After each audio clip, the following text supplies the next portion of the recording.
ಸಚಿವ ಸ್ಥಾನ ಸಿಗಬೇಕು ಅನ್ನೋದು ನನ್ನ ಹಕ್ಕು ಅಂತ ಹೇಳಿ ಶಾಸಕ ಪಿ ಎಂ ನರೇಂದ್ರ ಸ್ವಾಮಿ ಅವರು ಹೇಳಿಕೆಯನ್ನು ಕೊಟ್ಟಿದ್ದಾರೆ. ಸಚಿವ ಸ್ಥಾನ ಸಿಗಬೇಕು ಅನ್ನೋದು ಬೇಡಿಕೆ ಅಲ್ಲ, ಅದು ನನ್ನ ಹಕ್ಕು.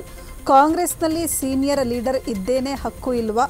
ಮಂಡ್ಯದಲ್ಲಿ ಶಾಸಕ ಪಿ ಎಂ ನರೇಂದ್ರ ಸ್ವಾಮಿ ಅವರು ಹೇಳಿಕೆಯನ್ನು ಕೊಟ್ಟಿದ್ದಾರೆ. ನಮ್ಮಲ್ಲಿ ಯಾವುದೇ ಭಿನ್ನಮತ ಇಲ್ಲ, ಅಣ್ಣ ತಮ್ಮಂದಿರ ರೀತಿ ಇದ್ದೇವೆ. ಸಿಎಂ ಕೂಡ ನನ್ನ ಕ್ಷೇತ್ರದಲ್ಲಿ 2-3 ಬಾರಿ ಹೇಳಿದ್ದಾರೆ. ಹೈಕಮಾಂಡ್ ನಿರ್ಧಾರ ತೆಗೆದುಕೊಳ್ಳುತ್ತೋ ಕಾದು ನೋಡಬೇಕು. ಮಂಡ್ಯ ಕಾಂಗ್ರೆಸ್ನಲ್ಲಿ ಸೀನಿಯರ್ ಲೀಡರ್ ನಾನೇ, ನನಗೆ ಹಕ್ಕಿಲ್ವಾ? ನನಗೆ ಯೋಗ್ಯತೆ, ಅರ್ಹತೆ, ಸೀನಿಯರಿಟಿ ಇಲ್ವಾ? ವಿದ್ಯಾರ್ಥಿ ಆದಾಗಿನಿಂದಲೂ ಕಾಂಗ್ರೆಸ್ ಕಟ್ಟಿದಂಥವನು ನಾನು ಅಂಥೇಳಿ ಮಂಡ್ಯದಲ್ಲಿ ಶಾಸಕ ಪಿ ಎಂ ನರೇಂದ್ರ ಸ್ವಾಮಿ ಅವರು ಹೇಳಿಕೆಯನ್ನು ಕೊಟ್ಟಿದ್ದಾರೆ. ಸಚಿವ ಸ್ಥಾನ ಸಿಗಬೇಕು ಅನ್ನೋದು ಬೇಡಿಕೆ ಅಲ್ಲ, ಅದು ನನ್ನ ಹಕ್ಕು. ಕಾಂಗ್ರೆಸ್ನಲ್ಲಿ ಸೀನಿಯರ್ ಲೀಡರ್ ಇದ್ದೇನೆ, ಹಕ್ಕಿಲ್ವಾ ಹಾಗಾದರೆ ಅಂಥೇಳಿ ಮಂಡ್ಯದಲ್ಲಿ ಶಾಸಕ ಪಿ ಎಂ ನರೇಂದ್ರ ಸ್ವಾಮಿ ಅವರು ಪ್ರಶ್ನೆಯನ್ನು ಮಾಡಿದ್ದಾರೆ. ನಮ್ಮಲ್ಲಿ ಯಾವುದೇ ಭಿನ್ನಮತ ಇಲ್ಲ, ಅಣ್ಣ ತಮ್ಮಂದಿರ ರೀತಿ ಇದ್ದೇವೆ. ಸಿಎಂ ಕೂಡ ನನ್ನ ಕ್ಷೇತ್ರದಲ್ಲಿ 2-3 ಬಾರಿ ಹೇಳಿದ್ದಾರೆ. ಹೈಕಮಾಂಡ್ ನಿರ್ಧಾರ ತೆಗೆದುಕೊಳ್ಳುತ್ತೋ ಕಾದು ನೋಡಬೇಕು. ಮಂಡ್ಯ ಕಾಂಗ್ರೆಸ್ನಲ್ಲಿ ಸೀನಿಯರ್ ಲೀಡರ್ ನಾನೇ, ನನಗೆ ಹಕ್ಕಿಲ್ವಾ ಹಾಗಾದರೆ? ನನಗೆ ಯೋಗ್ಯತೆ, ಅರ್ಹತೆ, ಸೀನಿಯರಿಟಿ ಇಲ್ವಾ?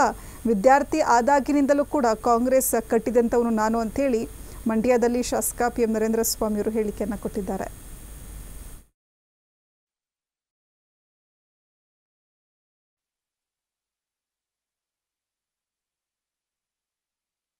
ನಾನು ಕೇಳ್ತಾ ಇದ್ದೀನಿ, ನಮ್ಮ ಹೈಕಮಾಂಡ್ ಯಾವಾಗ ತೀರ್ಮಾನ ಮಾಡುತ್ತಾ ಆವಾಗ. ಮುಖ್ಯಮಂತ್ರಿಗಳು ನನ್ನ ಕ್ಷೇತ್ರದಲ್ಲಿ ಭಾಷಣದಲ್ಲಿ 2-3 ಬಾರಿ ಹೇಳೋದನ್ನು ನೀವೇ ನೋಡಿದಿರಿ. ಆ ಮಾತನ್ನು ನಾನು ಪುನರುಚ್ಚಾರ ಮಾಡಿದ್ದೇನೆ ಹೊರತು ಅವ್ರಿಗೂ ಹೈಕಮಾಂಡ್ ಒಪ್ಪಿಗೆ ಇಲ್ಲದೇ ಅವರೇ ನಿರ್ಧಾರ ತಗೊಳ್ಳೋದಕ್ಕೆ ನಮ್ಮ ಪಕ್ಷದಲ್ಲಿ ಅವಕಾಶ ಇದೆ. ಬೇಡಿಕೆ ಅಲ್ಲ, ನನ್ನ ಹಕ್ಕು ಅದು.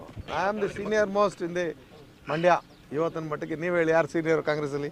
ಯಾರು ಸೀನಿಯರ್ ಕಾಂಗ್ರೆಸ್ ಹೇಳಿ? ಕಾಂಗ್ರೆಸ್ ಕಟ್ಟಿದವರು ಯಾರು ಹೇಳಿ? ಇವತ್ತಿಗೆ ನನಗೆ ಹಕ್ಕಿಲ್ವಾ? ನಾನು ಅದ್ರ ಬಗ್ಗೆ, ನಮ್ಮ ಪಕ್ಷಕ್ಕೆ ಬಂದ ಮೇಲೆ ಎಲ್ಲರೂ ಕಾಂಗ್ರೆಸ್ಸಿಗೆ, ಹೊರಗಿನವರು ಒಳಗಿನವರು ಅನ್ನೋ ಪ್ರಶ್ನೆ ಇಲ್ಲ. ನಾವು ನಮ್ಮ ಮನೆ ಒಳಗೆ ಇರ್ತಕ್ಕಂಥ ಅಣ್ಣ ತಮ್ಮಂದಿರಂಗೆ ಇದ್ದೀವಿ. ನಮ್ಮಲ್ಲಿ ಯಾವ ಕಾರಣ ಕೇಳಿದ ಮೇಲೆ ಸ್ವಲ್ಪ ತೀಕ್ಷ್ಣವಾಗಿ ಹೇಳ್ಬೇಕಾಯ್ತದೆ. ನನಗೆ ಯೋಗ್ಯತೆ ಇಲ್ವಾ, ಅರ್ಹತೆ ಇಲ್ವಾ, ಸೀನಿಯಾರಿಟಿ ಇಲ್ವಾ? NSUಯಿಂದ ಬೆಳೆದಿದ್ದೀನಿ, ವಿದ್ಯಾರ್ಥಿ ದಶೆಯಿಂದ ಕಾಂಗ್ರೆಸ್ ಕಟ್ತವ್ ನಾವು. ಇವತ್ತಿನ ಮಟ್ಟಿಗೆ ಆ ಪ್ರಶ್ನೆಯನ್ನು ಎತ್ತಕ್ಕೆ ಈ ಕರ್ನಾಟಕದ ಕಾಂಗ್ರೆಸ್ನಲ್ಲೇ ಭಾಳ ಜನಕ್ಕೆ ಅಧಿಕಾರ ಇಲ್ಲ. ಅದು ನನ್ನ ಹಣೆ ಬರ ಸರಿ ಇಲ್ಲ, ಅವರ ವಿವೇಚನೆ ಬಿಟ್ಟಂಥ ವಿಚಾರ. ಯಾಕೆಂದರೆ ಈಗ ತೀರ್ಮಾನ ಹೈಕಮಾಂಡ್ ಮಾಡಿದ ಮೇಲೆ ಈ ಪ್ರಶ್ನೆ ಇರ್ತದೆ. ಬಟ್ ನನ್ನ ಬೇಡಿಕೆ ಅಂತೂ ಇದೆ. ಯಾರಿಂದ?